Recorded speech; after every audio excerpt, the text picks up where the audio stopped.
Hello viewers, আসসালামু আলাইকুম। কেমন আছেন সবাই? আশা করি সবাই খুব ভালো আছেন। তো আবার আপনাদের সামনে হাজির হলাম এসএসসি ইংলিশ সেকেন্ড পেপারের রাইট ফর্ম ভার্বের পার্ট 4 নিয়ে। তো আমি ইতিমধ্যে পার্ট 3তে কিছু গুরুত্বপূর্ণ গ্রামাটিক্যাল রুল নিয়ে আলোচনা করছি এবং কিছু বোর্ড কোশ্চেনও সেখানে অ্যানালাইসিস করছি। তো যদি আপনারা ওই ভিডিওগুলো মিস করে থাকেন তাহলে আমাদের এই ভিডিওর ডিসক্রিপশন বক্সে লিঙ্ক দেওয়া আছে, সেখান থেকে দেখে নেবেন। তো পার্ট 4-এ আমরা একটি গুরুত্বপূর্ণ রুল দেখব। সেই রুলটা হলো, কোনো সেন্টেন্সে যদি it is time, it is high time, yesterday, once, last plus সময় যেমন কি লাস্ট মান্থ, লাস্ট ইয়ার থাকে, তাহলে পাস্ট ইনডিফিনাইট টেন্স হয়। তার মানে ভার্বের পাস্ট রূপ হয়। তো ভার্বের পাস্ট রূপ মানে কি? আমরা জানি একটা ভার্বের 3টা রূপ আছে। যেমন গো একটা ভার্ব, যেটাকে আমরা ভার্ব 1 বলি বা প্রেজেন্ট রূপ বলি। এর 2 নম্বর রূপটা কি? ওয়েন্ট বা পাস্ট রূপ হচ্ছে ওয়েন্ট, এবং 3 নম্বর রূপ হচ্ছে গান। আমরা কিন্তু সবাই জানি গো, ওয়েন্ট, গান।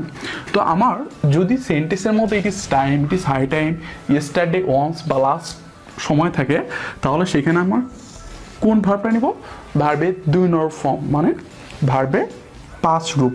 তাহলে যদি সেখানে গো থাকে তাহলে আমি কি করব? ওয়েন করব। ঠিক একইভাবে অন্য অন্য ভার্ব থাকতে পারে, সেই ভার্বের আমরা কি করব? পাস্ট রূপ করব। সো ভিউয়ার্স, প্রতিটা ভিডিওর ন্যায় এই ভিডিওতেও আমি আপনাদেরকে বোর্ড কোশ্চেন অ্যানালাইসিস করে দেখাবো ওই রুল থেকে। চলুন দেখা যাক। তো প্রথম এক্সারসাইজটা দিনাজপুর 17 সাল থেকে নেওয়া হয়েছে। In the last autumn vacation I dash, এখানে আছে গেট সাফিসিয়েন্ট টাইম। তো দেখুন এখানে লাস্ট আছে, লাস্ট এবং একটা সময়, শরৎকালে, রাইট? তো যেহেতু লাস্ট আছে এবং সময় আছে, তো সেখানে আমি কি করব? ভার্বের পাস্ট ফর্ম, তাই তো? তো গেট এর 2 নম্বর রূপ কি? গোট। তাহলে এখানে অ্যান্সার হবে কি? গোটা। এটা কিন্তু এ নম্বরে আসছে। আপনাদের কাছে যদি টেস্ট পেপার থাকে একটু কাইন্ডলি দেখে নেবেন। এরপরে Dinajpur 16, once there dash and idle king. তো এইখানে ওয়ান্স আছে। তো আমরা জানি সেন্টেন্সের মধ্যে যদি ওয়ান্স থাকে, লাস্ট প্লাস সময় থাকে, ইয়েস্টারডে থাকে, তাহলে ভার্বের পাস্ট রূপ পড়তে হয়। তাহলে লিভের পাস্ট রূপটা কি? Lived. Once there lived and king.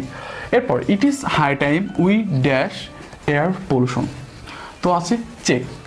চেকের পাস্ট কি? চেকড। CHECK, জাস্ট শেষে ইডি যোগ হয়ে যাবে।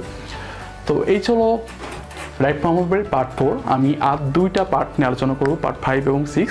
তো এই 6টা পর্ব যদি আপনারা ধারাবাহিকভাবে দেখেন, তাহলে আশা করি রাইট ফর্ম ভার্ব নিয়ে আপনাদের যে কনফিউশন থাকে, যে ভয়টা থাকে, সেই ভয়টা আর কখনো থাকবে না, এবং পরীক্ষাতে যে কোনো রাইট ফর্ম ভার্ব পড়লে আপনি সেটার অ্যান্সার ইজিলি করতে পারবেন।